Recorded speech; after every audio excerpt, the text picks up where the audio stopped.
we introduced the idea of a reaction mechanism, a way that things get from reactants to products in a sequence of steps.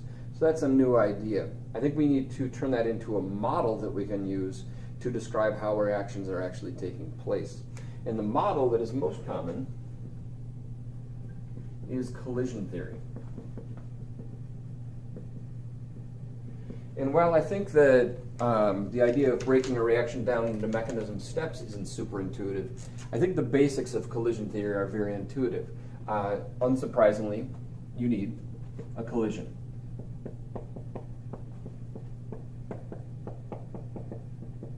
All right? That's the first thing. But a collision's not good enough. When those two particles collide, they have to have the correct orientation. All right? So when they collide, we need the correct orientation. And if the two particles collide, which is improbable, and they have the correct orientation, which is improbable, they still have to have enough energy to cause the reaction to happen or to initiate the reaction. So, and they need greater than or equal to the required activation energy.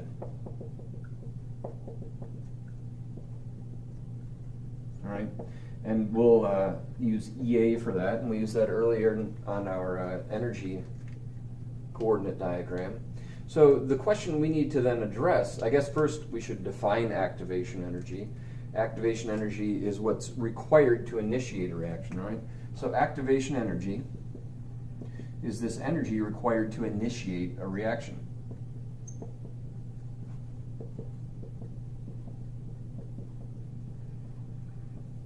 And if you look at the example mechanism that we had before, or any mechanism in general, but we had that chlorine with some electromagnetic radiation breaking it apart into the two chlorine-free radicals, all right?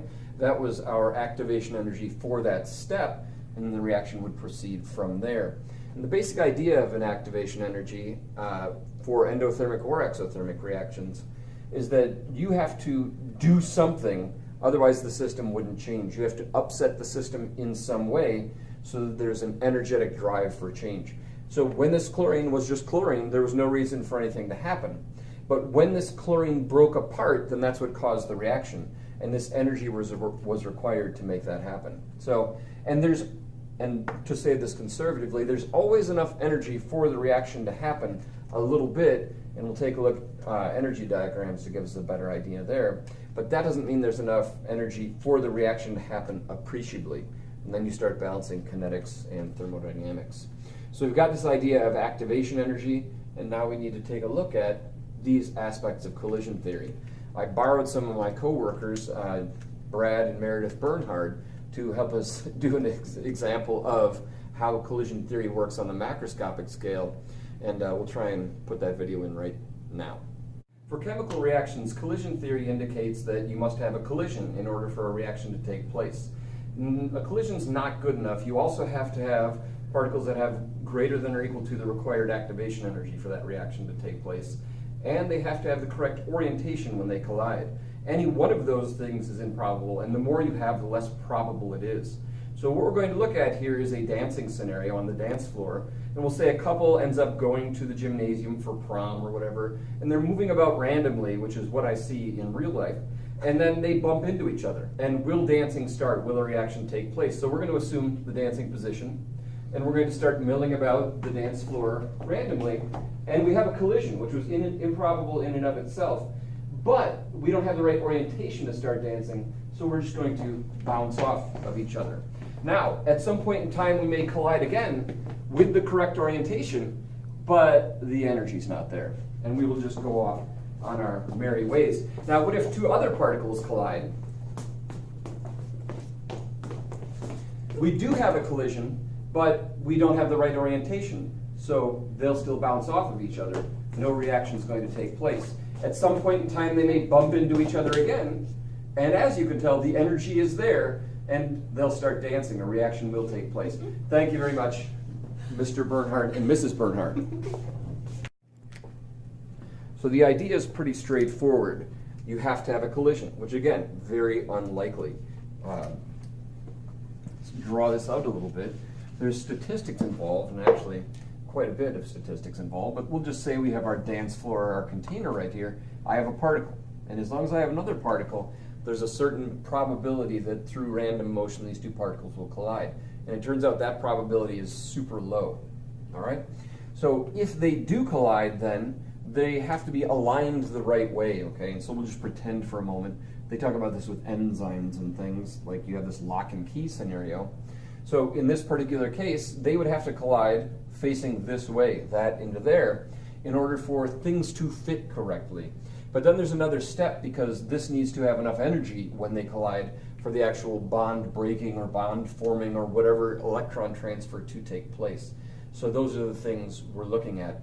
And what I want us to look at now are these factors that can affect our reaction rate based on those things, right? The activation energy and the number of collisions and the effectiveness of those collisions, and a little bit the steric factors, the shapes and orientations. And we'll get into more of that quantitatively with the Arrhenius rate law at some point. So I often ask my students, what is something that could affect how quickly a reaction goes?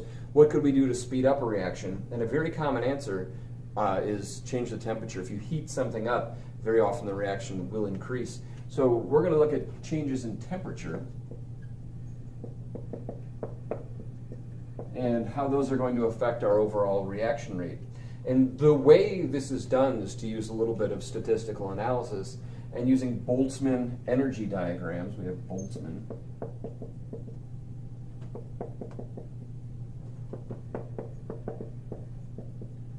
And all that does is show a distribution of particles versus the energy, right? The number of particles that have a given energy.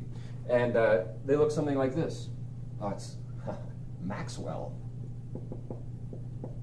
Boltzmann energy diagram or energy distribution. So on the y-axis, in fact, I'm going to draw this a little bigger because I'll use it for two different pictures. On our y-axis, we have some number of particles. And those particles are distributed based on the energy those particles have. And there's one energy we care about significantly. So if we find a special point on here, and I will just declare the energy I am most concerned with is the activation energy. All right? So we're going to see how many particles have greater than or equal to that required activation energy, because that's what it takes for the reaction to take place. So I'm going to, you're not going to have 0 particles at a certain energy, but what happens is you have a normal distribution. And so we'll say that we have very few particles with lowest energy, very few particles with highest energy, and most of the particles somewhere in the middle. And that's not the world's greatest normal curve, but it'll do for our purposes. And if we want to know what can actually react here, if it has the correct orientation and it collides, it's just that number of particles right there, those particles under the curve.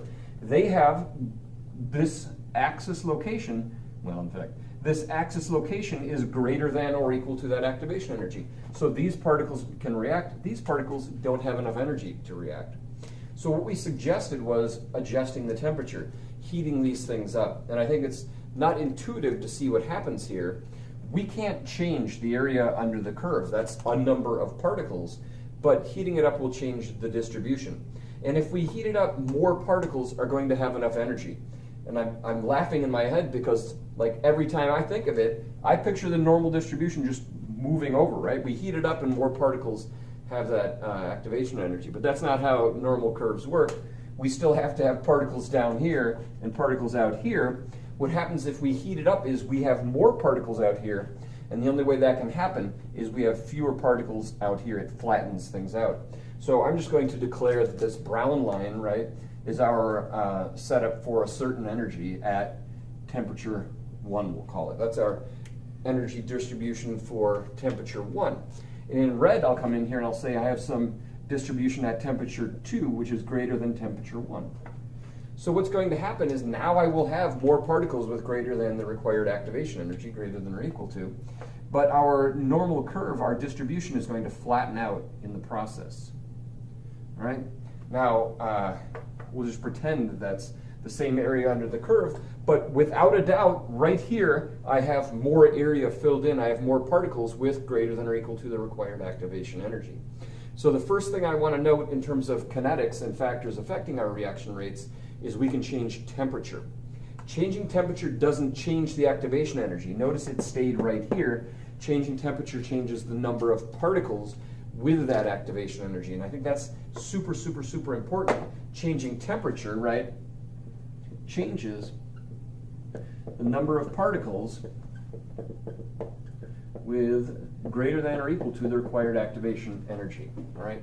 So that's a fundamental idea that I want here, because a lot of people get confused and they think that changing the temperature changes the activation energy. No, this stayed here, we flattened the distribution out, and there's more particles on the right side of that line, that activation energy. If we want to change the activation energy, we're going to have to do something else, right? And that would be to use a catalyst. So what happens, what else could I do to speed up a reaction? If that's the second thing I'm going to ask my students, well, the answer is a catalyst, add a catalyst. So let's talk about that maybe as a number 2 factor for our reaction rates. Use of a catalyst. All right, so what is a catalyst, right? A catalyst speeds up a reaction without being consumed in the net reaction. And now those words have meaning, right? Speeds up a reaction without being consumed in the net reaction.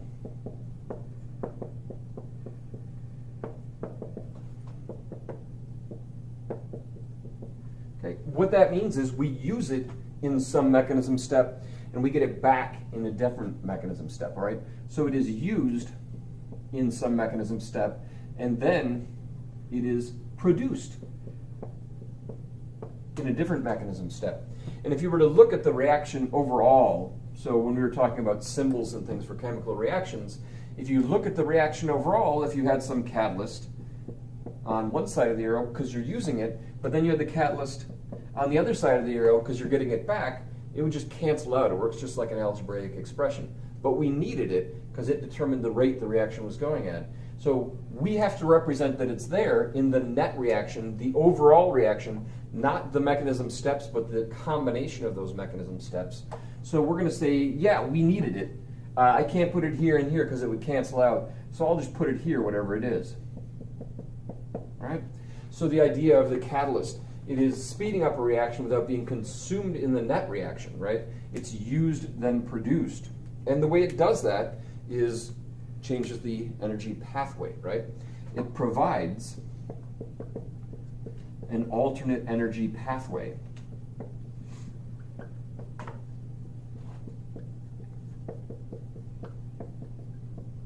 All right? So in the example I had where my house is right here and the school is right here, and there's railroad tracks here, and the roads went over and around and over, or over and around and over, right? I was limited by those available pathways. If there had been a road that went from here to here somehow, or maybe I could ride an ATV or something, that would change the pathway, and then it might be faster to get there, right?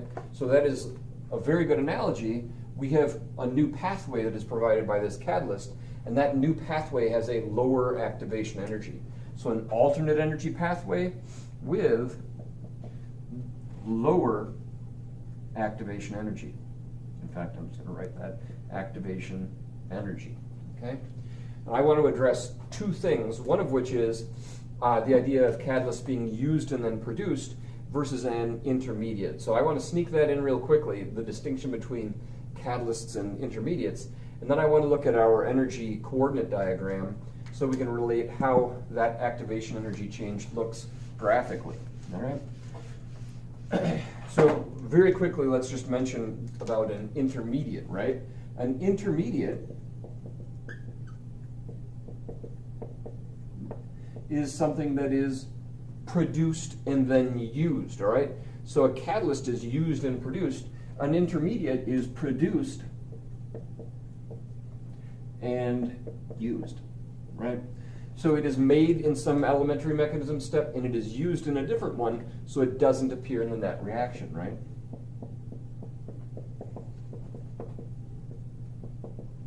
we didn't need to make it available because it is made inherently in the reaction mechanism steps. So we had to provide the catalyst so that it could be used, right? So that it could be used, and then it was produced, we got it back. Versus an intermediate, we don't have to supply it because it is made during the mechanism steps, and then it is used again, so we don't see it in the net reaction. So it's an important distinction between intermediates, which are produced and used, and catalysts, which are used and then produced. And those catalysts are what lower our activation energy. And how does that look? Well, depending exothermic or endothermic, we've got energy here and our reaction coordinate there. And we'll just say again, maybe some simple exothermic reaction. This might be an uncatalyzed pathway, right? So we have right here our transition state or our activated complex or whatever, and our activation energy would be this distance right here. In fact, I'm going to move that out. All right, and I'm going to say EA1, which is uncatalyzed. All right, and then if we use a catalyst, it changes the pathway.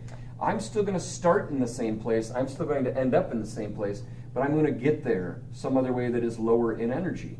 So maybe it does this. And then I have a new activation energy. We'll just say that's EA2, which is catalyzed. All right, and EA2 is less than EA1, and what does that mean?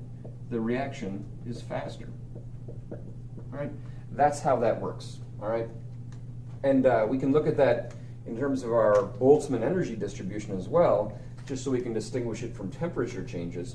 And like something to note, and I don't think this is brought up too often, is this is an oversimplification, but a good one, because the mechanism steps may actually make things really bumpy. Like this might be something where it's up and down and up and down and down and up and down, right? But all that matters is this highest energy step, right? And that's the idea of our rate determining step that we're going to see later.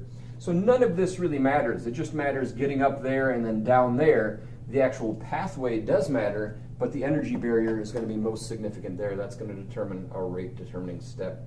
Let's glance real quickly at the energy distribution, and we'll highlight the idea of what a catalyst does, and I'm going to rewrite maybe what our temperature does.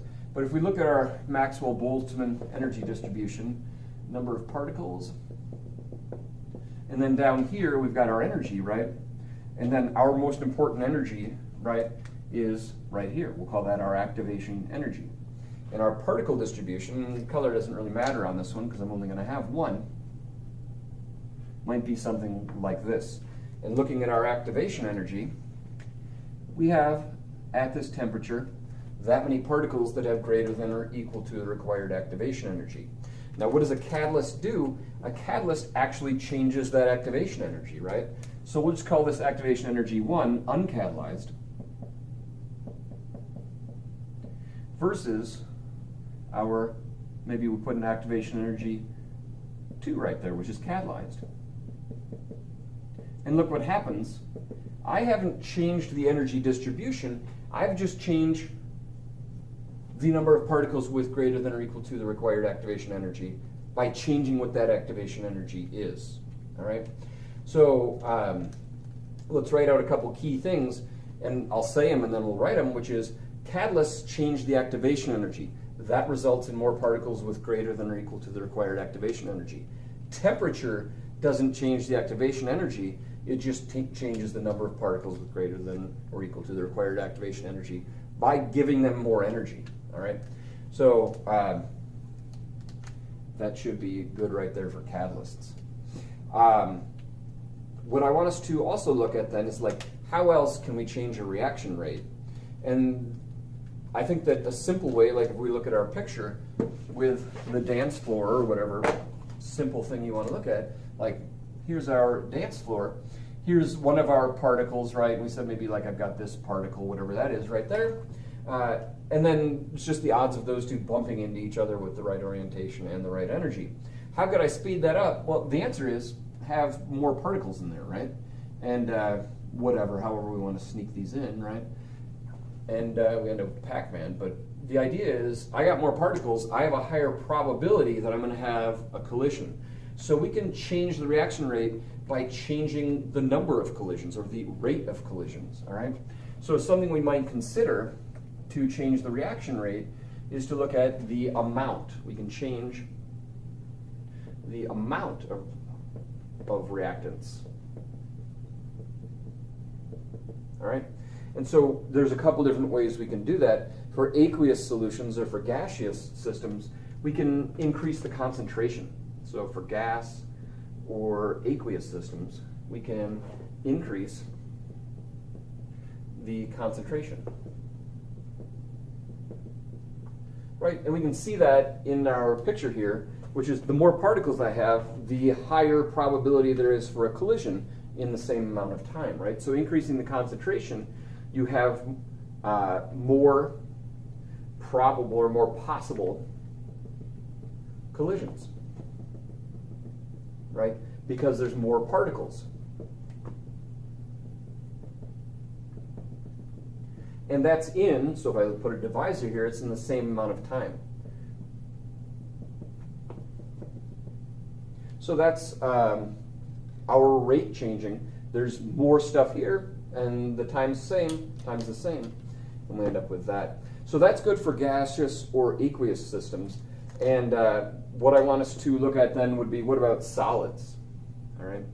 And this one isn't as obvious. Like, a solid is a pure substance, just like a liquid is a pure substance, or at least for our purposes in equilibrium. I can't change the concentration of a solid. It's there.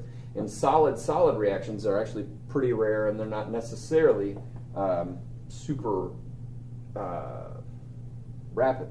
So what we want to note here is, what can we do to speed things up? And the classic analogy is like candy, you know. I can take a Jawbreaker or a mint and eat it, and it might take me like half an hour. My wife or my son could take a Jawbreaker or a mint, and it's gone before the wrapper leaves their hand because they just crunch it up. And the question is, like, what's different, right? Other than their like energy level. And the answer is surface area, right? Why does a crunched up mint dissolve faster? And the answer is because it has more exposed surface area, and there's more potential reaction locations, all right? So for solids, we'll often talk about increasing surface area. And what does that do? It doesn't allow, or it doesn't make more possible collisions. It just gives more possible collision locations, right? More possible collision locations.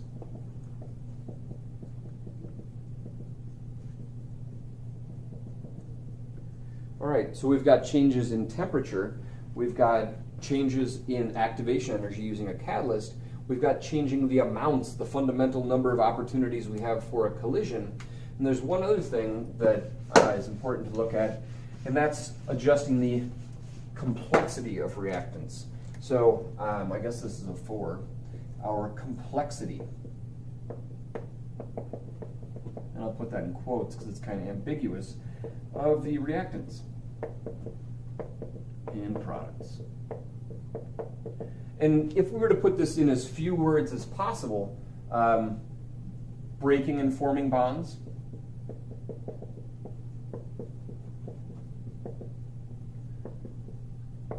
is a slow situation, all right? You have to have a collision, right? Or you have to have some energy given into the reaction. If you have something like electron transfer, I'll write the word out, transfer, through some medium, right, is faster. So if you can get a reaction that just involves moving electrons, without more information, we can say it tends to be a lot faster than one where there's breaking and forming of bonds. So if we look at one of the reactions we saw earlier, which was like that unimolecular step of chlorine breaking down in ultraviolet light, or sorry, electromagnetic radiation to 2 chloride free radicals, we have to break one bond. That's it, okay? One bond broken. And so, and I should be careful, one bond broken, none formed, and no electron transfer. So we'd expect that to be pretty quick in terms of reactions. If we look at some oxidation reduction, we'll just say like an aqueous solution or whatever, maybe you have like potassium and aluminum ions, and we might end up with potassium ions and aluminum, okay? And to balance that out, we're going to need 3 of these, and that'll give us our electron balance and everything else. What do we have here? I have no bonds broken, I have no bonds formed, and we just have to move electrons, right? No bonds broken or formed.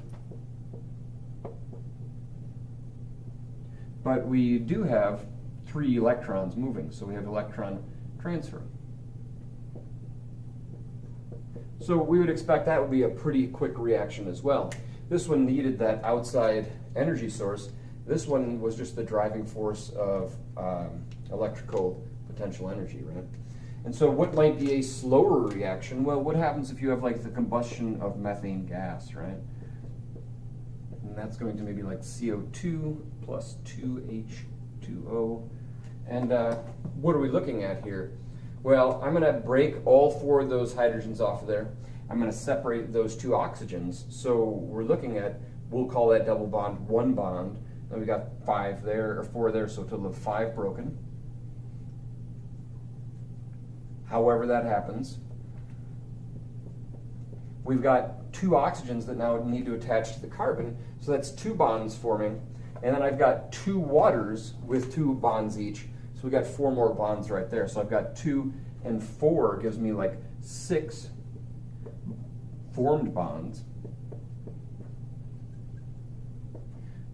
And then potentially we've got electron transfer and everything else. So this is going to require some collisions directly. This is going to require bonds breaking and bonds forming, and inherently it's going to be a lot slower. So complexity of reactants and products, if you can get it down to just electron transfer or something like that, it tends to be a much faster reaction. All right? So just very, very, very quickly, temperature changes the number of particles with greater than or equal to the required activation energy, whereas catalysts change the actual activation energy by changing the reaction pathway. We can increase concentration or surface area to speed up reactions, and then we can look at how complex the reaction is to assess its rate as well. Now we're going to have to do all these things with numbers at some point, and so we'll rely on Arrhenius for that equation in another video.